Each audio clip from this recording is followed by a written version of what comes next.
A very good evening to all of you.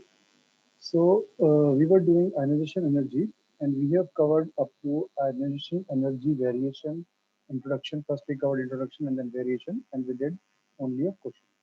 So, today I will just give you a quick revision about ionization energy. जल्दी से हम फटाफट एक quick revision करते हैं ionization energy का and then कुछ क्वेश्चंस करके आगे का टॉपिक करते हैं। तो फटाफट एक क्विक रिवीजन है, जल्दी से ध्यान से देखना इसका क्या होती है आयनाइजेशन एनर्जी।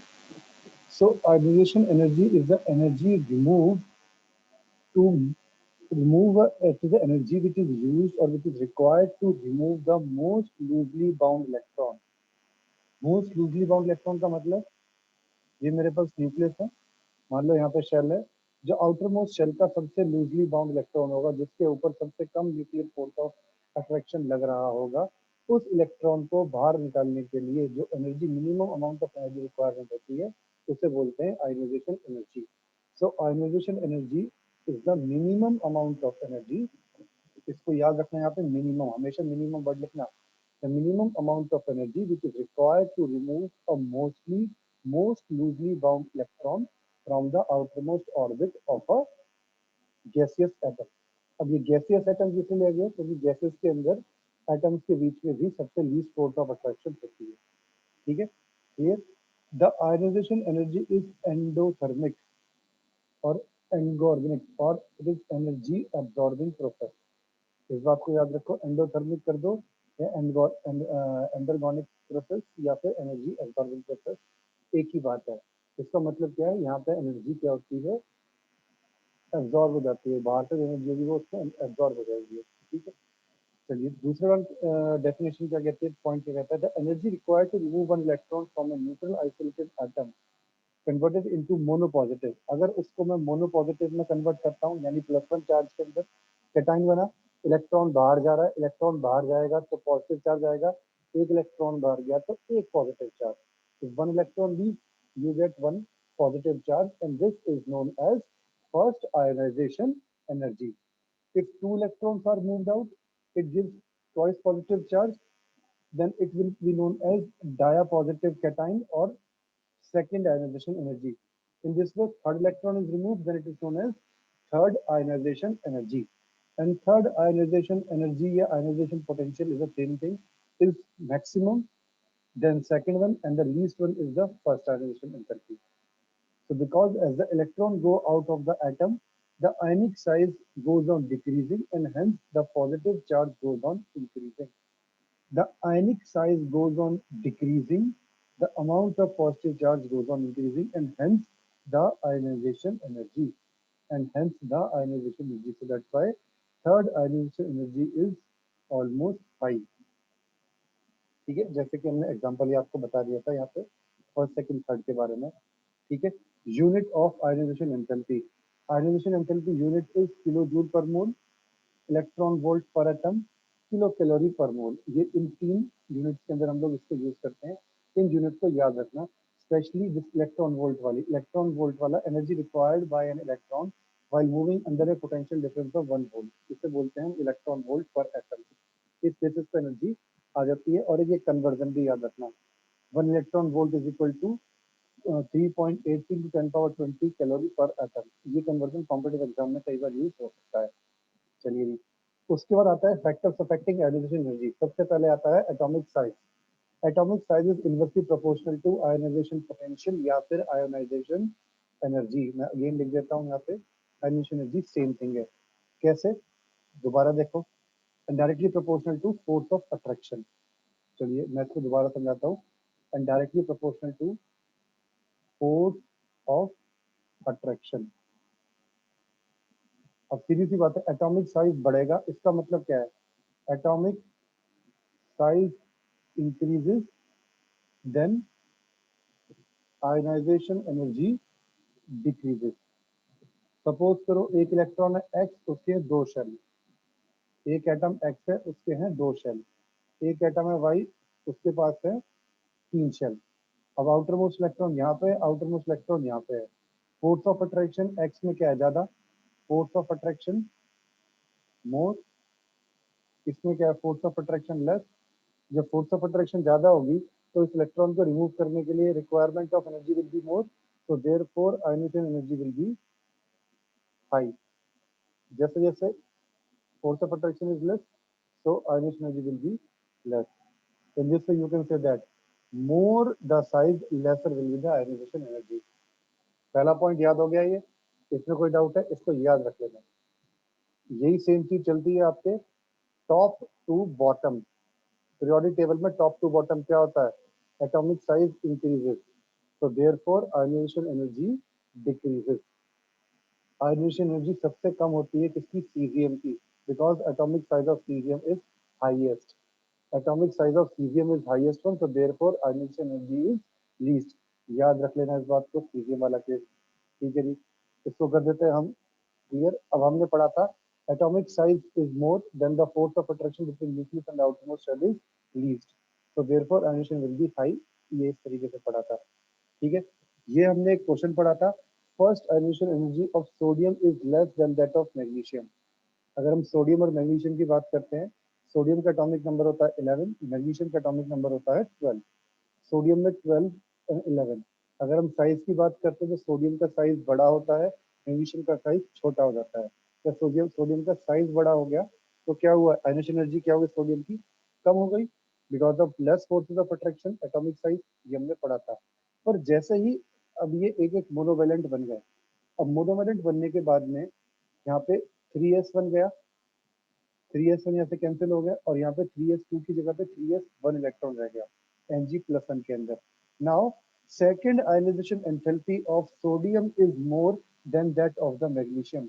ये इंपॉर्टेंट क्वेश्चन है और आई थिंक ये एनसीईआरटी का भी क्वेश्चन आता है आपके पास में। दैट फर्स्ट आयोनाइजेशन एंथैल्पी और आयोनाइजेशन एनर्जी या फिर ionization potential, ionization potential, ionization energy और आयोनाइजेशन एंथैल्पी, ये तीनों की तीनों एक ही बात है। ठीक है, इनको पढ़ने पे कंफ्यूज मत होना कि इनमें कोई अंतर तो नहीं है। So ionisation potential of sodium is less than that of the magnesium, but second ionisation potential या second ionisation energy of sodium is more than that of the magnesium. वो क्यों होता है?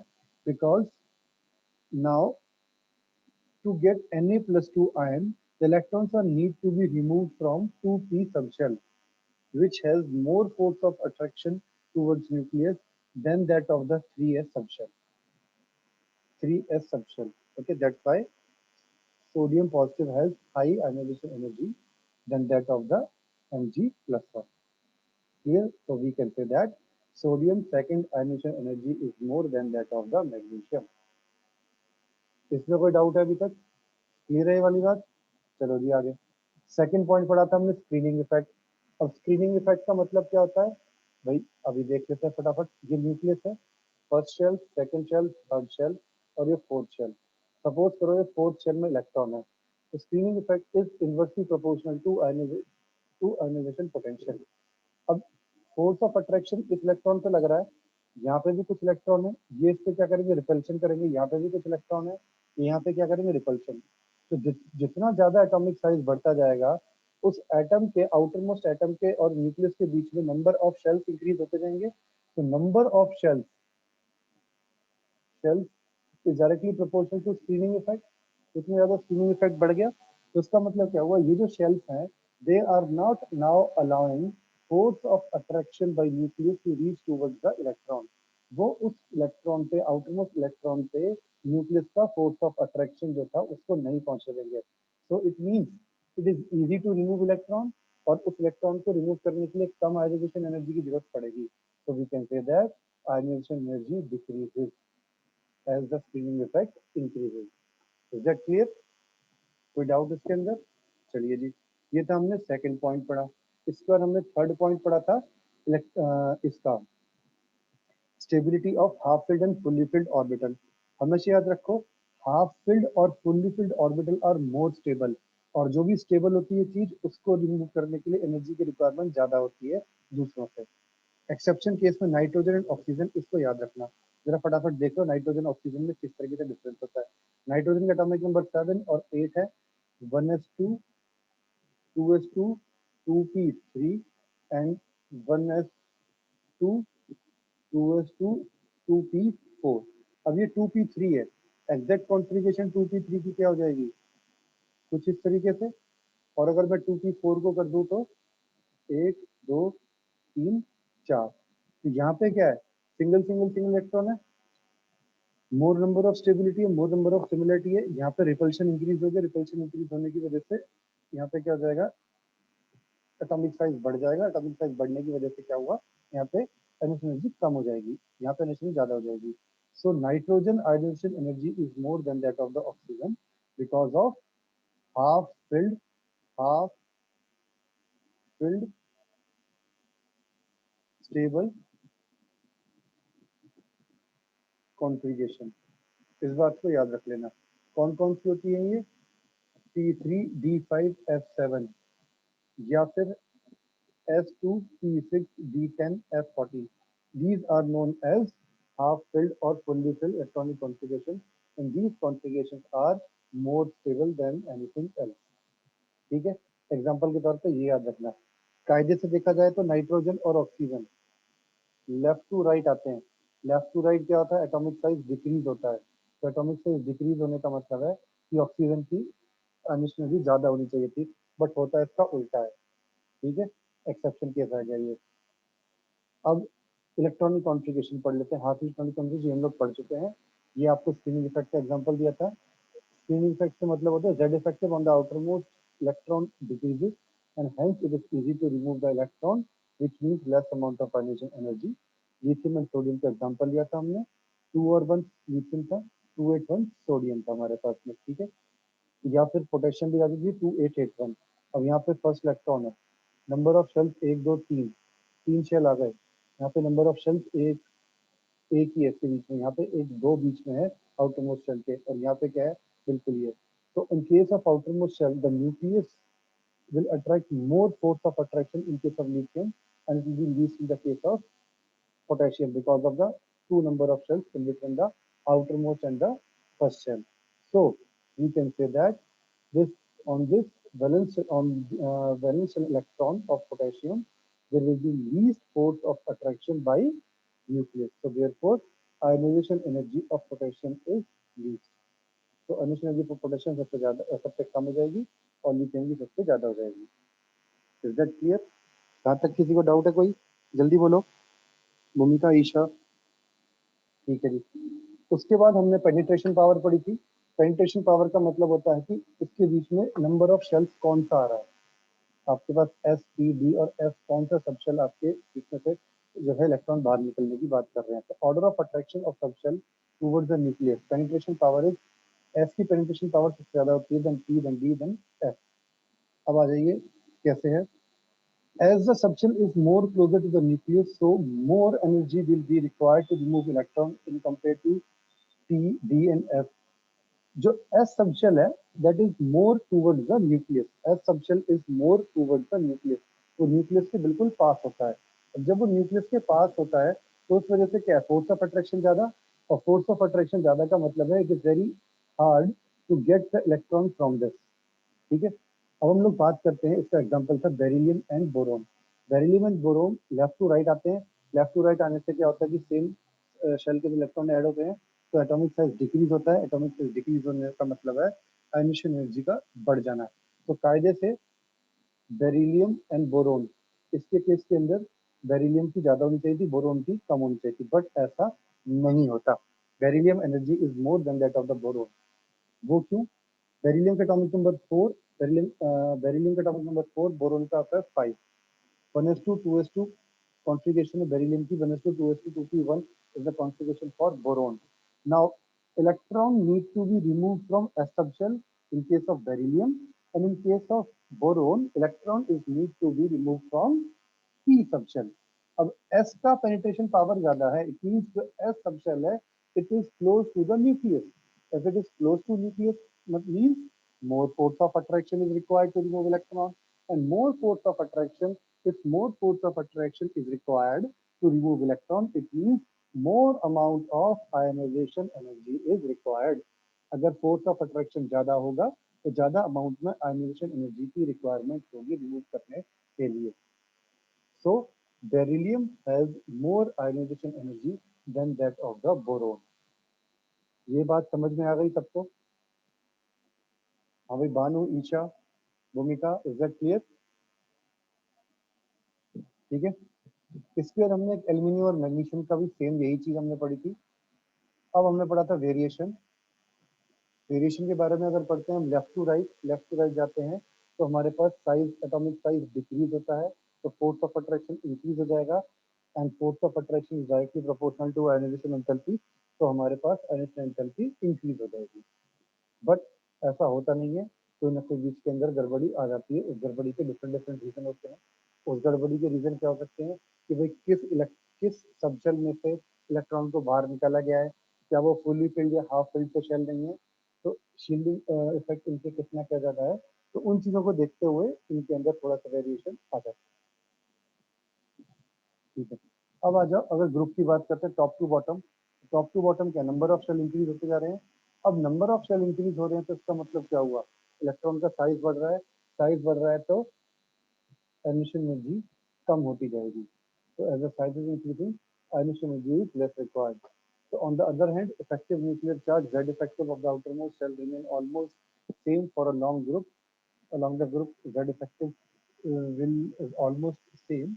So we can say that number of shells increases, force of attraction decreases, so as the ionization energy is also decreases, or it's also decreasing nature. Clear? ठीक है जी। इसका सबसे बढ़िया आपके पास है एप्लीकेशन क्या है, ionization potential, metallic character and non metallic character. Metallic character का मतलब होता है लॉस ऑफ इलेक्ट्रॉन, इलेक्ट्रॉन का लॉस होना, और नॉन मेटेलिक करेक्टर का मतलब क्या होता है, गेन ऑफ इलेक्ट्रॉन। ठीक है, अब हमने देखा कि ionization potential is inversely proportional to, ionization potential का मतलब होता है कि कम से कम एनर्जी लगना इलेक्ट्रॉन को बाहर निकालने के लिए। ठीक, जितनी कम एनर्जी की रिक्वायरमेंट रहेगी उतना मेटालिक करेक्टर ज्यादा हो जाएगा। इसको इस बात से समझना, lesser the ionization potential it means more easily electron is remove. मैं इसको लिख देता हूँ, less ionization potential, ionization energy एक ही बात है, या ionization enthalpy, more easy to remove electron and hence less metallic character।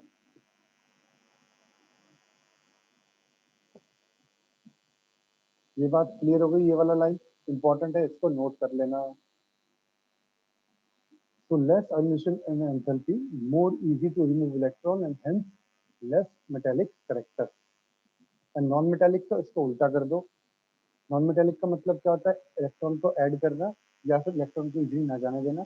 जो चीज मेटेलिक है तो उसका नॉन मेटेलिक करेक्टर अपने आप ही हाई हो जाएगा। तो non metallic character is directly proportional to atomic, sorry, is directly proportional to ionization potential. ठीक है, यहाँ पे कोई डाउट है किसी को, जल्दी बताइए, यस और नो।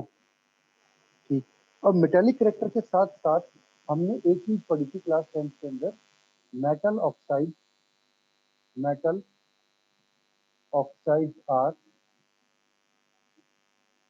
Basic in nature. ये हमने पढ़ा था, metal oxide are basic in nature. So we can say that ionization potential is inversely proportional to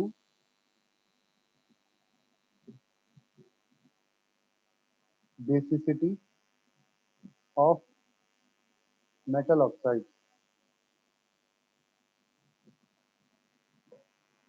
ये कर सकते हैं, इसका मतलब क्या हुआ, जितना बढ़िया मेटल उतनी ज्यादा उसकी बेसिक ऑक्साइड। ठीक है, तो इसका मतलब ionization enthalpy is inversely proportional to basicity of metal, or it is inversely proportional to metallic oxide, basicity of metallic oxide।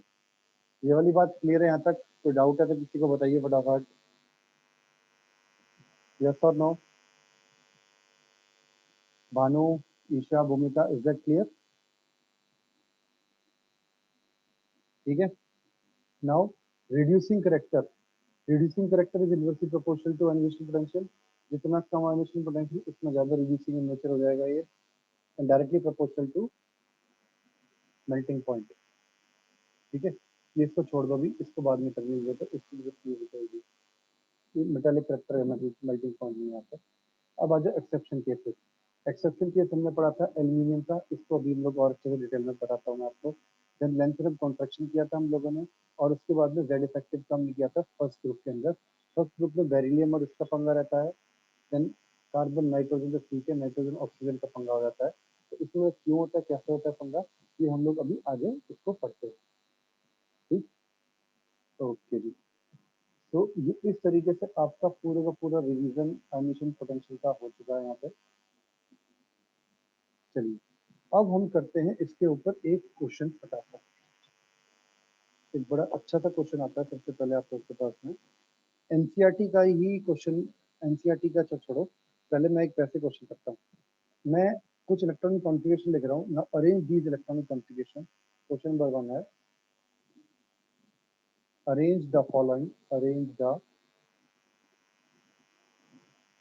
Following in order of ionization energy, in increasing order of ionization energy. पहला है मेरे पास 1s2, 2s2, 2p6, 3s2। P है मेरे पास 1s2, 2s2, 2p6, 3s1। सी है मेरे पास 1s2, 2s2, 2p3, 1s2,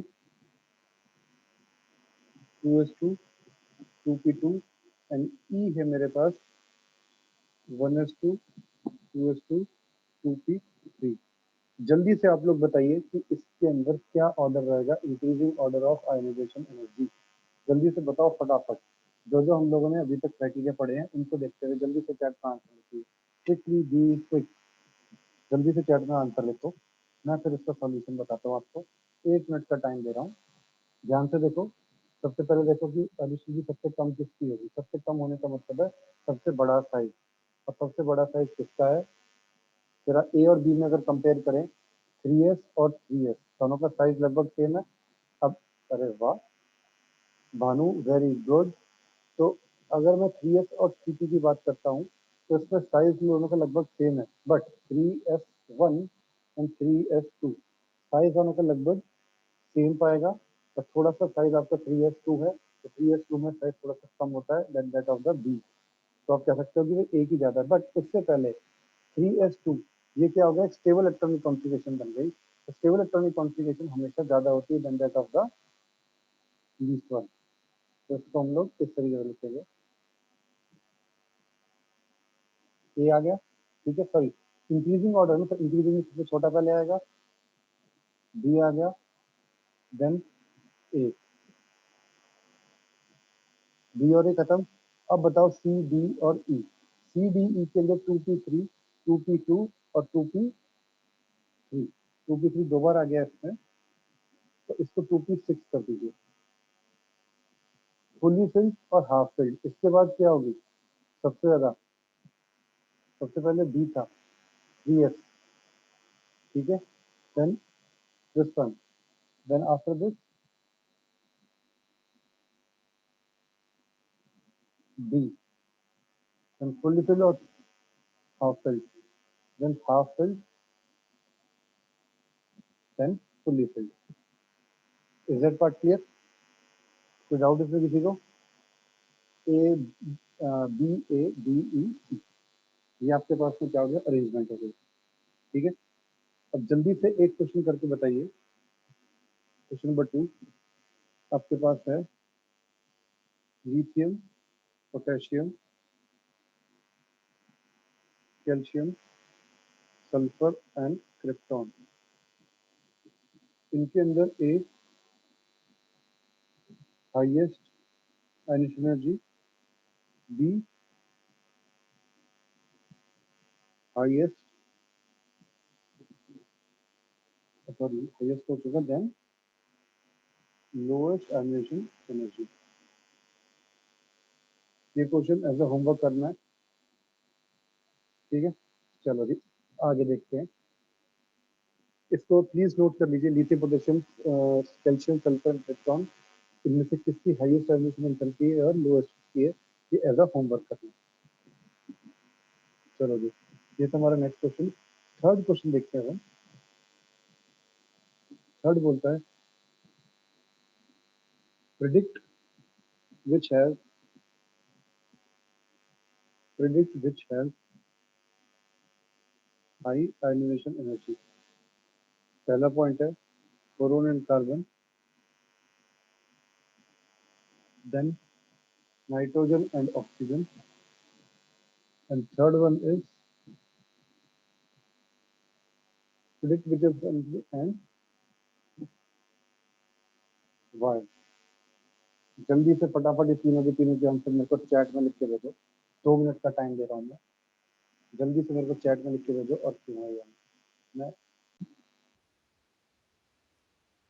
जल्दी से answer बताओ, क्या आंसर आ रहा है आपके पास इसका।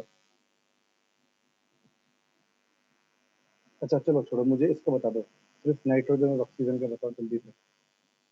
याद रखना nitrogen fully half field electronic configuration, so nitrogen की जो एमिशन एनर्जी होती है वो ज़्यादा होती है because of half field electronic configuration, ठीक है। फ्लोरीन एंड नियॉन, नियॉन की फुल्ली फील्ड इलेक्ट्रॉनिक कॉन्फ़िगरेशन, तो नियॉन का क्या हो जाएगा, ज़्यादा हो जाएगी emission energy because off fully field electronic configuration and half field electronic configuration.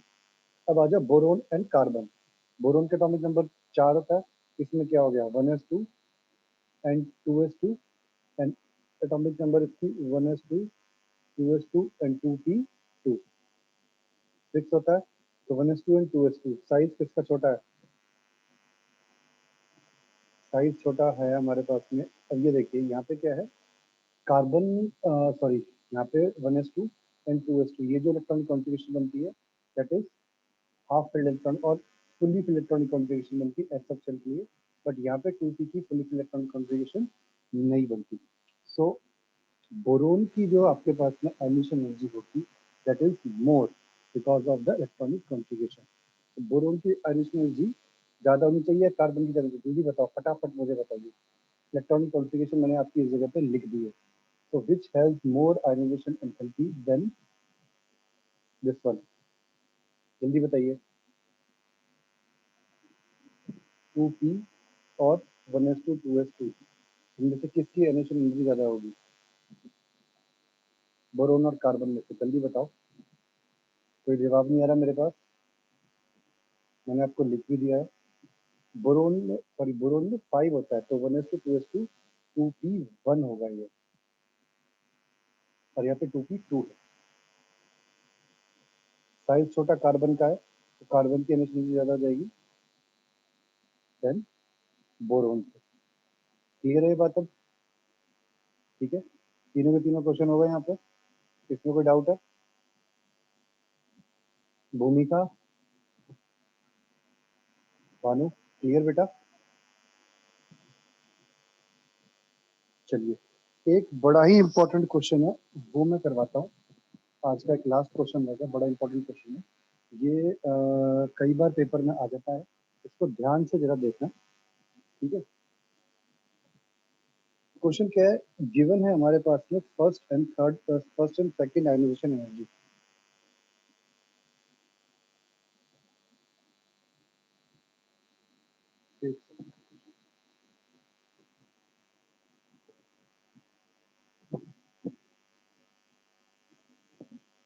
Element है, then delta H I 1 and delta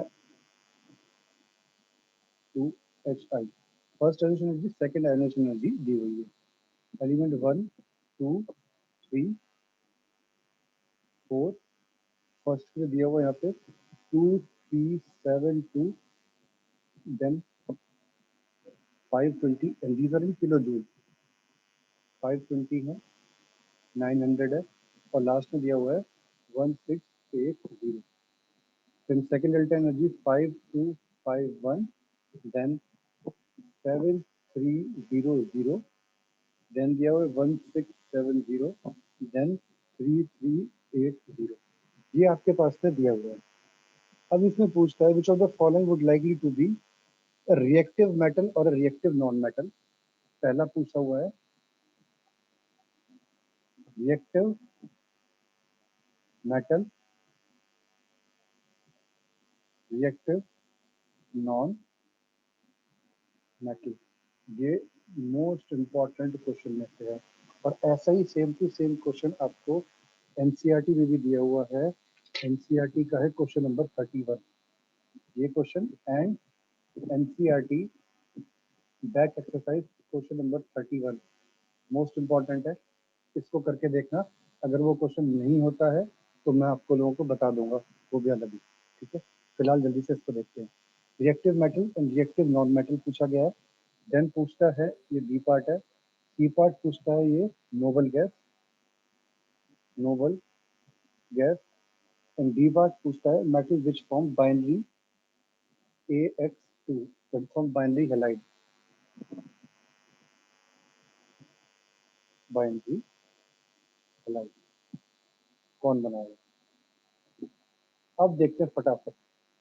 reactive metal, reactive metal का मतलब क्या है कि मेटल का मतलब सबसे पहली बात है कि एमिशन एनर्जी उसकी कम होनी चाहिए, सिंस मेटल सेकंड। अब मेटल इनमें से सबसे कम आयनिजेशन एनर्जी किसकी है, मेटल सेकंड की है। तो मेटल सेकंड की सबसे कम आयनाइजेशन एनर्जी है, तो सबसे हाईएस्ट मेटलिक नेचर ये बन गया।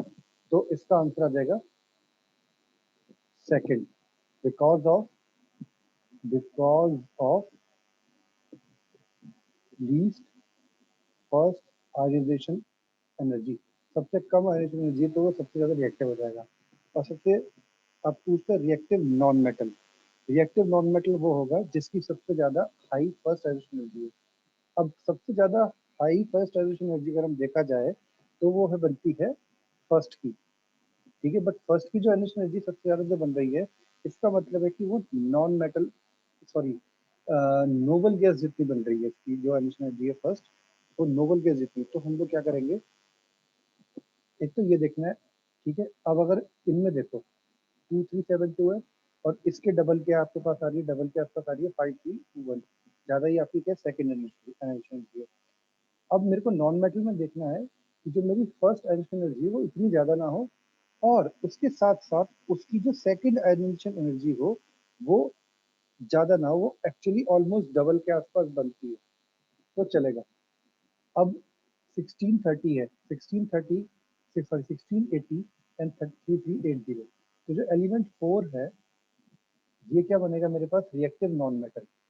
आप कहोगे एलिमेंट फर्स्ट को क्यों नहीं लिया, एलिमेंट फर्स्ट भी तो सेम पैटर्न पे जा रहा है, बट एलिमेंट फर्स्ट की जो फर्स्ट आयनिक एनर्जी है वो बहुत ज्यादा है, तो उस वजह से वो नोबल गैस की तरफ ज्यादा जा रही है बजाय कि नॉन मेटल की तरफ। क्लियर हो गई बात। तो एलिमेंट 1 यहाँ पे आ जाएगा noble gas because of high first ionization energy, और इसमें लिखेंगे हम because of high first ionization energy and almost double second ionization energy. ठीक है, अब इसके बाद आता है AX2 जो कि बाइनरी हेलाइड बनाएगा। नाउ इनमें से 2 4 बचा तो वैसे थर्ड। अब बाइनरी हेलाइड बनाने का मतलब क्या है कि बाइनरी हेलाइड, बाइनरी का मतलब दो +2 उसका आ जाएगा चार्ज, और +2 चार्ज होने का मतलब है कि उसकी जो सेकंड आयनाइजेशन एंथैल्पी होगी वो कैसी हो जाएगी, थोड़ी ज्यादा होनी चाहिए फर्स्ट से। तो बेसिक बात है, फर्स्ट से ज्यादा ही होती है। 900 आया, उसके बाद में ये एलिमेंट आ गया हमारे पास। तो element 3 is considered to be the this one binary halide. Q. Why it is considered to be the binary halide? Because first ionization energy is almost 900 and second ionization energy is also double, less than double. Second ionization energy क्या है, less than double है इसकी। ठीक है, हम लोग इसमें इसको भी ले सकते थे सेकंड एलिमेंट को, बट सेकंड एलिमेंट के अंदर अगर ध्यान से देखो, फर्स्ट ionization एनर्जी के बाद में जो सेकंड आयनाइजेशन एनर्जी है उनका डिफरेंस बहुत ज्यादा है। ये डिफरेंस जाता है स्टेबिलिटी की तरफ।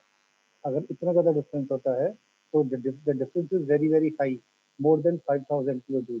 तो इतना डिफरेंस होने का मतलब है ये स्टेबिलिटी की तरफ जा रहा है। इसका मतलब इसकी इलेक्ट्रॉनिक कॉन्फ़िगरेशन पूरी हो चुकी थी, ये सेकंड इलेक्ट्रॉन लूज नहीं करेगा।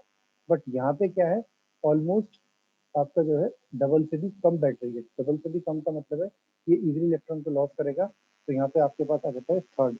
इसको लिखेंगे क्या, because third is higher, you can say delta hi, first delta is then second one, and its second addition energy is less than the double because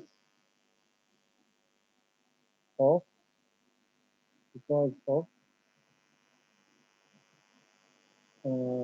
first, because first addition energy is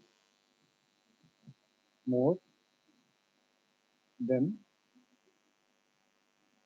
second element। अगर हम comparison करेंगे इन दोनों में तो second element होना चाहिए था जो कि इजीली फर्स्ट इलेक्ट्रॉन देगा। पर सेकंड एलिमेंट में देखा कि सेकंड इलेक्ट्रॉन वो दे नहीं सकता। थर्ड एलिमेंट है, फर्स्ट इलेक्ट्रॉन इजीली बाहर निकल जाएगा, it can easily lose, but second electron है वो भी इजीली निकल जाएगा। So we have chosen this third electron. ये बात क्लियर हो गई? तो चलिए, दैट्स ऑल फॉर टुडे। इस क्वेश्चन को अच्छे से करना। एंड क्वेश्चन नंबर 31 एनसीईआरटी का, ये मोस्ट इंपॉर्टेंट है, इसको और अच्छे से करो। ठीक है, चलो फिर, ओके जी, दैट्स ऑल फॉर टुडे। कल हम लोग पढ़ते हैं इलेक्ट्रॉन गेन एंथैल्पी के बारे में। चलो, ओके, बाय बाय।